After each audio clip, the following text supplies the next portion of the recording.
If you want to hear about the festival that I had yesterday, about what went right, what went wrong, my setup, my materials, how much I sold, then you are in exactly the right place. Hello! Thank you so much to all the people who gave me such a warm welcome for my first video. That was completely more than I expected and truly appreciated. If this is your first time joining, welcome. There is one video preceding this one that you might like to catch up on, otherwise you haven't really missed anything at all. So, festival yesterday. I've done quite a few markets now, but that was the first time I've done a huge festival, huge in relation to the markets that I do. And so I thought that I would fill you in on how that went. There were a few issues around setup, and really there's nothing that went wrong. It's just I've got to get better at the setup. But before we go into that, if you are in Australia or if you have been following anyone Australian, you will know that it's Yarn Hoarder Christmas. The Aldi sale was on last weekend for yarn, same day as Election Day. So hopefully if you're an Australian person following, you managed to get out and get your democracy yarn. That's mine. That's me spreading myself over two shops because I didn't want to take everything from one. But I learned my lesson last year. I absolutely loved it. I ran out super fast. The shops ran out faster. And so I made sure this year that I'm not going to run out of that yarn. It is absolutely beautiful. I'm sure you've already seen it if you've followed Jenny or Tracy, but the one thing that gets me with this Aldi yarn is this particular colour. Look at that. Have you seen anything more gorgeous in your life? Look at that purple and mint and blue, my absolute favourite combination. Last year, this just made the most gorgeous jellyfish, and more on jellyfish later. This sunset sort of one is kind of nice too. It sort of, my brain, it kind of reminds me of like if you got an ice cream sundae or a bowl of ice cream and you put mango sauce or passion fruit sauce and then some raspberry sauce or something on it. So it kind of just looks like a little bit of a saucy ball, but it's also sunset colours. It's absolutely gorgeous, pinks and apricots and almost a burnt orange, but not quite. The rest of them are just kind of plain baby colours. I made sure I got plenty of white because that ran out absolutely everywhere last year. So that should keep me going for a little while, and I may or may not head out to a third Aldi just to hoard.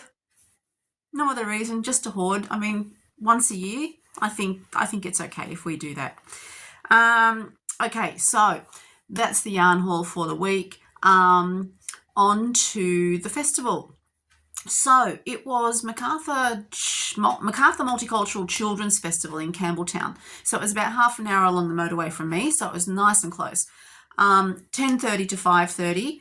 And the thing that I absolutely loved was that they gave a 8 o'clock bump in time. So they must have been staggered. Maybe some people were a little bit earlier because there are a couple of stalls already set up of general vendors, not the food trucks. They were there since Sparrow's Part. But if you were there as a vendor, like the craft stalls and that, 8 o'clock was the start. And that was just amazing because that last market that I had, they gave me a 7:30 bump in for an 8 o'clock start. And I had a massive panic, and then I emailed them nicely and I said, look, I can't. It will take me half an hour to get my stuff out of the car and across to the spot. So they said, look, come anytime from 6:30. So that worked out really well. And then there were just so many people helping. Anyway, so that was an issue that was resolved. This one, the bump in time, not a problem.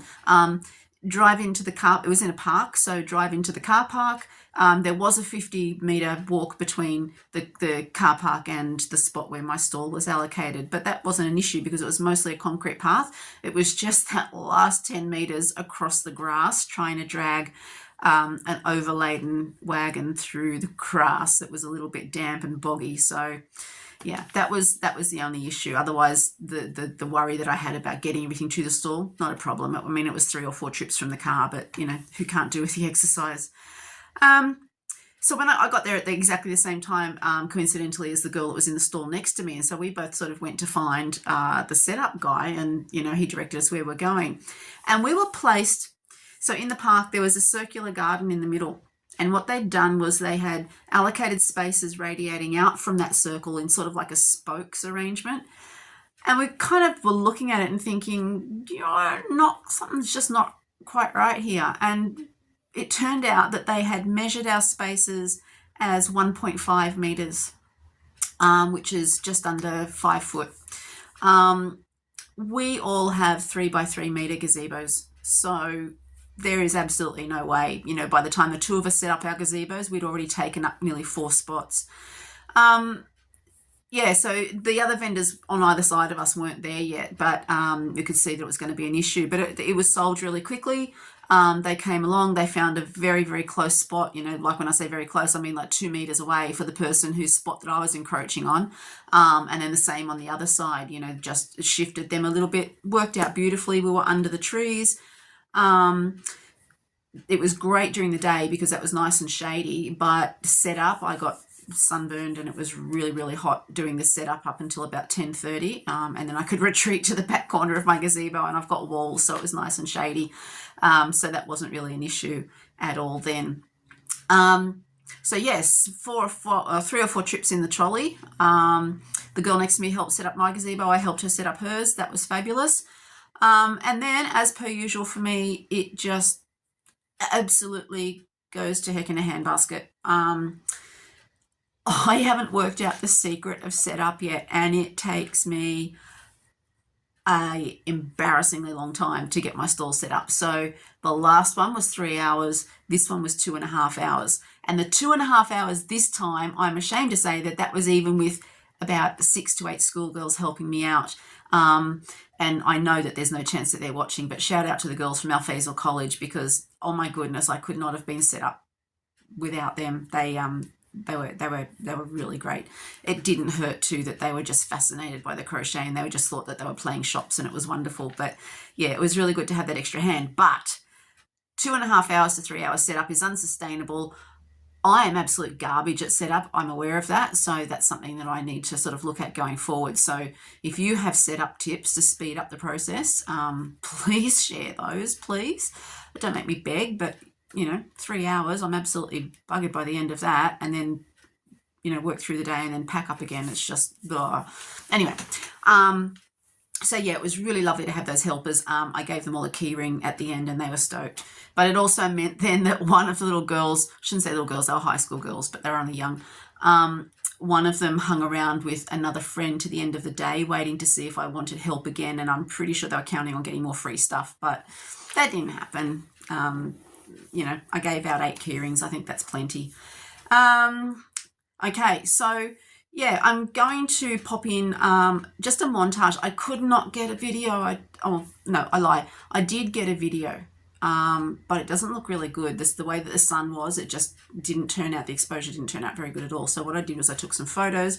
I've put it together into an old school montage. And yes, I'm old.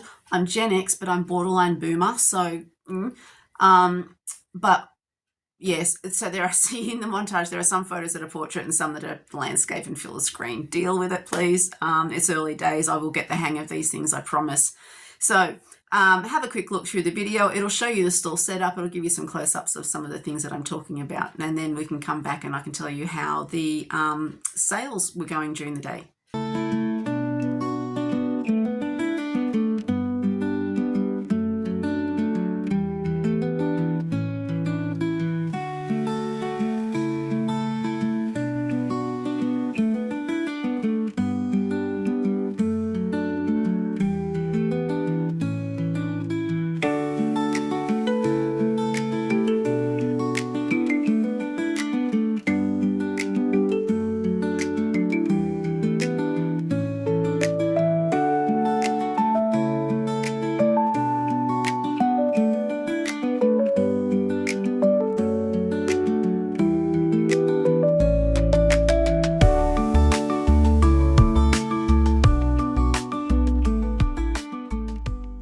So it was a little bit of a slow start.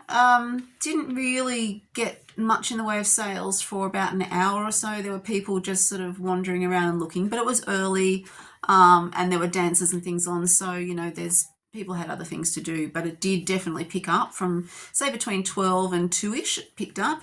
After that, it really dropped off, and we got quite bored, and we were doing a little bit of a sneaky pack up throughout the afternoon. So not enough to look like we were packing up and not enough to impact on the aesthetics of the stalls. But yeah, just sort of slipping things into bags, things that people hadn't really been looking at that weren't moving. So I still had plenty of sales during that time, not a great deal, but you know, reasonable. So yeah, the pack up, we were supposed to pack up at 4:45, and we just sort of started a sneaky pack up from about 3. So there wasn't too much to do later on, but me being me, I've overpacked as always, and so I'm the last one to leave, and I'm absolutely exhausted and trying to drag my trolley through crowds of people who weren't looking. It was a little bit much by the end of the day, but doesn't matter. It's the way it is when you're in a big crowd of people. There's always going to be someone in the way of your wagon. So what sold? It was an average market. Like I really enjoyed being there. It's a beautiful venue, really well organised, a little on the expensive side, and it did need insurance, but I've taken out the year's insurance, so that's not an issue. 35 items sold, and around about $360 in total, Australian dollars. So I know in the grand scheme of things, from what I've hear in other and see in other videos, it's not a lot, but you know, that's my average. Whether it's worth doing that one again, I don't know, because that's my average for a 5-hour market that I do once a month, and this was a 7-hour, and it cost me an extra $20 for the space. So I don't know. It was a day out. It's once a year, so it might be something to consider. I'll have to have a look when they do the applications for next year and see if they're keeping the costs the same.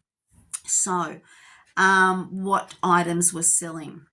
I'll start at the bottom with the itsy bitsies and go right up. And so we started with the key rings. 10 key rings sold, not counting the 8 that I gave to the girls that were helping me to set up. Mostly octopuses and frogs and chickens. Not much else. And strawberries and pineapple. But yeah, just a little bit of everything. I can't say out of the key rings there was a bestseller, except that I've only got one frog left, so maybe it was that. Could be that. Also the octopus. So I might do some more octopuses. I love doing those. They're so easy. And especially with this Aldi yarn, can't wait. Anyway, pocket size, they're my smallest actual plushy toys. They didn't really go, which was surprising, because they usually, you know, because they're cheap, they kind of go. So I only sold 4 of those, 3 loaf cats and a little elephant that's roughly the same shape as a loaf cat, just got the ears and the trunk, obviously. I don't even know if I'll bother remaking those. I've still got loads and loads of loaf cats left. I had them in a little basket marked homeless kitties, and that sort of gave people a bit of incentive to buy them. They noticed that. Interestingly, one of the loaf cats that went is the original, the very first one that I made. It is ugly as sin, in my opinion, but I had it in the basket anyway, because I'm not going to yuck someone's yum. If they like it, great. It's this chocolatey, poopy brown colour, kind of prickly, a little hairy. It was my first loaf cat, so it would look more like a torpedo than a loaf. But this young girl loved it. She wanted to give it a home, and who am I to step in the way? So that little monstrosity has gone off to a new home, and I hope she loves him. He's not really cuddle worthy unless you're after a little bit of exfoliating. This might be a new use for loaf cats. Has anyone made loaf cat exfoliating pads? Note that thought down. Okay, so after the pockets was my small things. They actually went really well. And I'd even put the price up, because last market someone told me things were too cheap. So I'll just gradually increase the prices. But the small size went really well. And despite what I've said in the past about axolotls not selling, I sold 6 axolotls. I showed the pattern last week, and I did some with the face on the front and some with the face on the top. The original pattern was with the face on the front, so that, yeah, on the front of their head. I changed half of them so that the face was on the front, so you're sort of looking on at it like a real axolotl. And most people actually preferred that because it looked like the axolotls from Minecraft, whereas the other ones were a little bit more cute. I mean, they went evenly. I had one of each left over, which was great. So I did half in pink and half in blue, and then half of that in the front face and half of that in the end face, I guess you would say. So yeah, 6 axolotls. That was fabulous.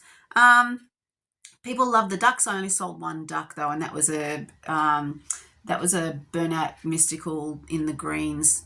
Looked really nice, especially with the orange beak, and also the same green with a little market turtle. That one went.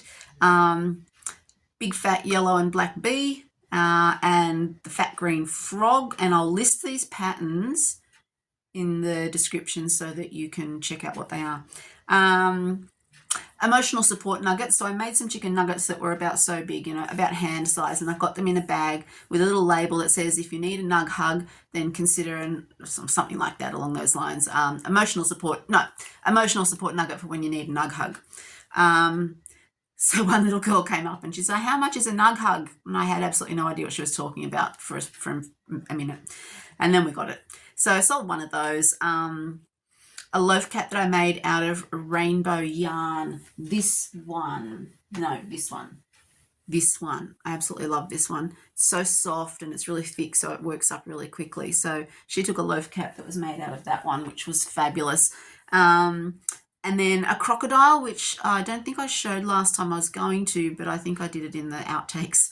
A simple crocodile pattern that's on Instagram. It's free. It's really a little bit tricky to understand, but it worked up really great once you work it out, and it wasn't too hard at all. So a little fella took one of those home, and then a fat white chicken. So not the normal Mabel style chicken, but more of a blob chicken, a really cute one. So that was all my small stuff. The mid-size stuff, an actual Mabel style chicken. I say that because I know that most people will know what I'm talking about, but I freehand most of my stuff. So that style chicken was the only mid-sized thing that I sold all day. Not a single mid-sized loaf cat, and I usually get rid of a few of those.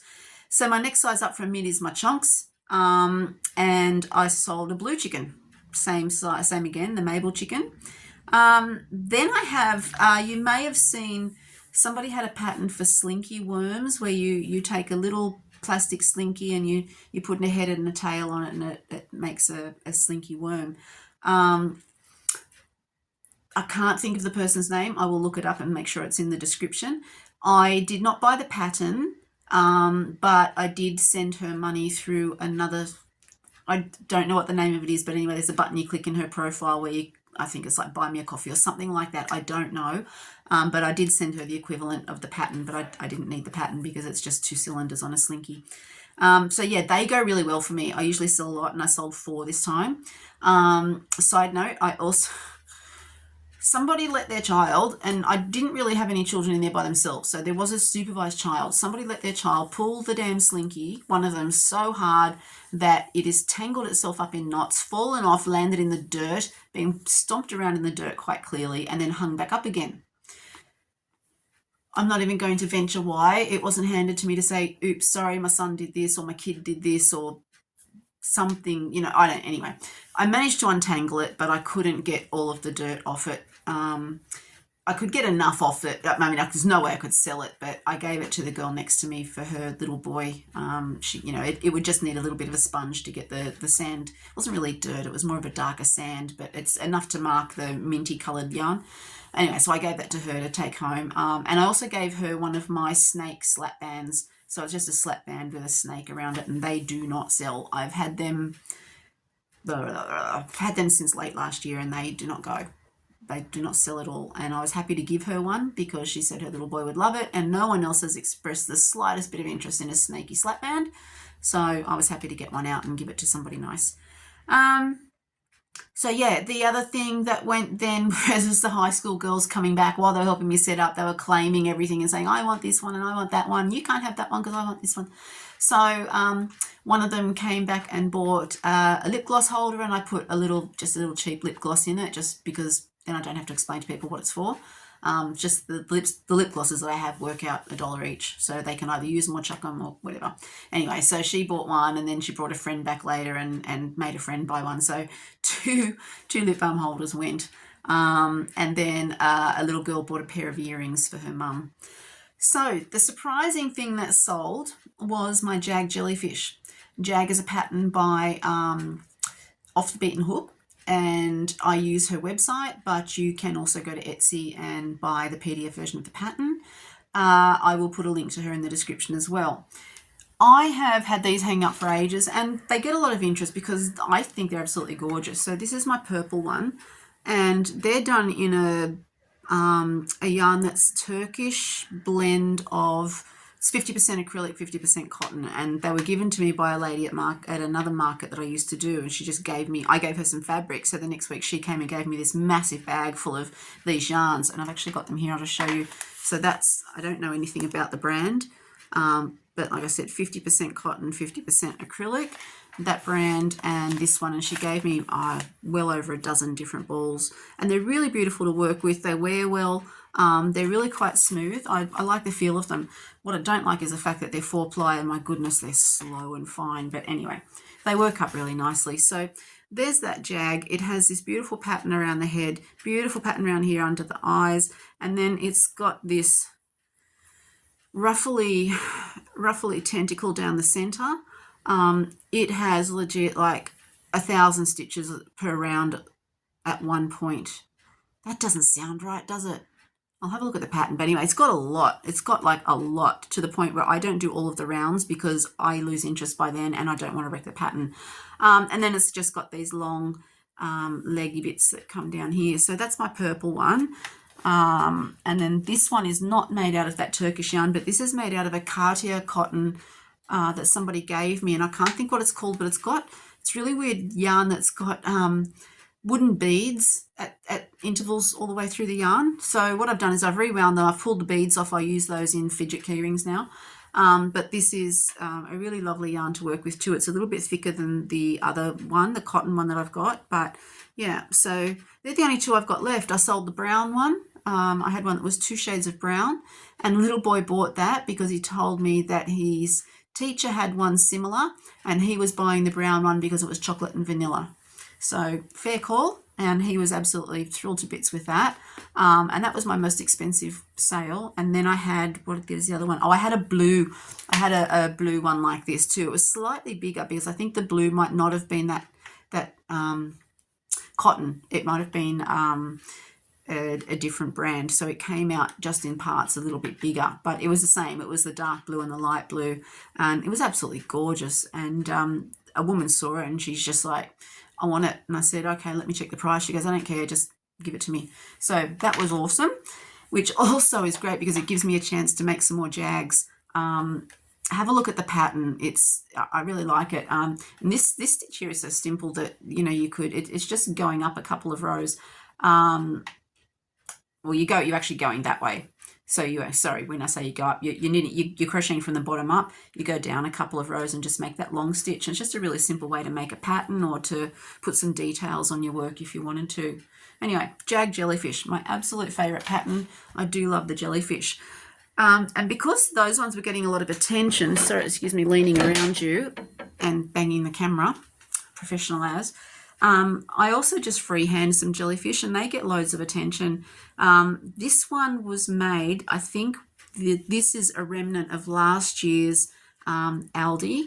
It's that peach coloured one. And then I've just done scraps. These are great for scraps, aren't they? So I've just got scraps of all different colours and things that tied together. So yeah, they actually get a lot of interest, and I did sell a purple one of those. So purple being my favorite color, jellyfish being my favorite thing to make, I'm pretty darn happy that I get to make some more Jags and another purple plush jellyfish as well. So that was my 3 most expensive sales, and I was really happy with those 3 going. I had packed, I did mention in my last video that I was concentrating on the small things because they said that they wanted people to come with small inexpensive things for the children to buy. So I thought, okay, well, fine. And like I said, I won't take my biggest things. I threw a few in, and I'm glad I did because they bought the big things. They didn't buy so much of the small. Well, I mean, they did buy my small things, but I sold plenty of big things, and if I hadn't had those there, I wouldn't have made anywhere near as much. So that was really good that they were doing that. But I wish I'd been a little bit more prepared, because maybe they would have liked some of my other fancy stuff too, which I was sitting in my garage not enjoying the festival. So yeah, the festival overall was pretty darn good. I don't have to make too much for my next market because I have so much stock anyway, so I can have not a break from crochet, but I've got a metric buttload of patterns that I have to write up and get out. My chicken banana, I did not sell a chicken banana. Do you know how many kids picked one up? And one elderly lady picked one up and started singing the song, which was awesome, but nobody bought them. The kids were begging for them, and the parents are like, I don't know. I have no idea what this thing is. And so no, didn't sell. But there will always be a next time, and if not, I have myself some chicken bananas, and I'm sure I'll find something to do with those. Okay, so that's pretty much the end of my market wrap up for sales and things. Like I said, I would really, really, really like some advice on how to speed up my setup process without having to outlay for really expensive shelves and things.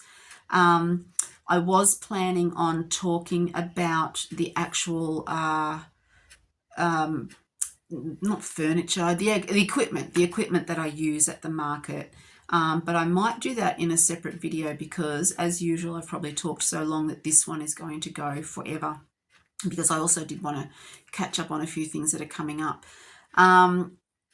So yeah, if you have any advice, please, that will help speed up set up and pack up, bearing in mind that I do these markets by myself. So I don't have an extra pair of hands, and I was just really, really lucky that the last 2 markets there were people around looking for things to do.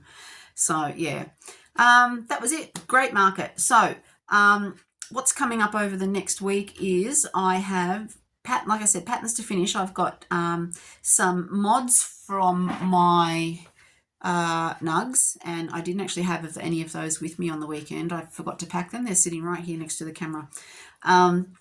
Yeah, so my saucy nugs, I do have some mods for those. So I have done some additions so that you can make a chef nug, a ballerina nug, a fairy nug, a pirate nug, a super nug, and there's a nug wearing a little frog hat, and it's really cute. So I've written the patterns, I've made them, I just have to write them up so that they're ready to go to a tester. I've also made a set of farm animals. I have on my balcony, I have a range of, metal garden decoration things, and one of them is this tall skinny chicken in a really unusual shape, and I love it, and so I tried to replicate that, and I've created a set of farm animals: a pig, a sheep, a cow, a chicken. Again, I've written the patterns down, and I've made a couple of each to see how they go, but it's just a matter now of finding time to put it into Canva and get that pattern into testing and out there. I also have another pattern done, but for the life of me I cannot think what it is, and I didn't write it down. So I think that's me done for today. I hope that you enjoyed the catch up about the success of the markets and the challenges of the markets. And so what I'll do then is I'll make another video soon. Like I said, I don't have a regular schedule, so I'm sorry if you count on regularity of videos, but I'm in no way regular with things like that, so I'm not going to promise something and then break that promise with you. So I will make a video when I make a video, and I'm sure it'll come up in your timeline if you do that whole like, share, subscribe, comment thing. That really helps, and gosh, it helped with that first video too. Thank you everybody who engaged in some way. So yeah, I will make the next video about the setup and some equipment issues, and also talk to you about the budget way to go about it. I know we all want our markets to be Instagram worthy. That is possible by being a cheapskate like me. So, or a bargain hunter, let's say bargain hunter.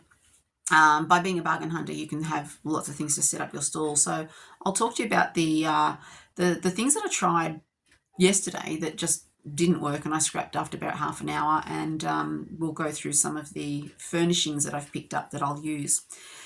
that's it. So I'll catch up with you in a few days' time, maybe in the week. I've got to go back to work tomorrow. That's it. And thank you so much if you came back. Thank you so much if you came for the first time. Like, share, subscribe, all of those things that you know help everybody's algorithms, especially if you leave a comment. Absolutely, definitely helps. We'll see you again soon. Thanks for coming. Bye.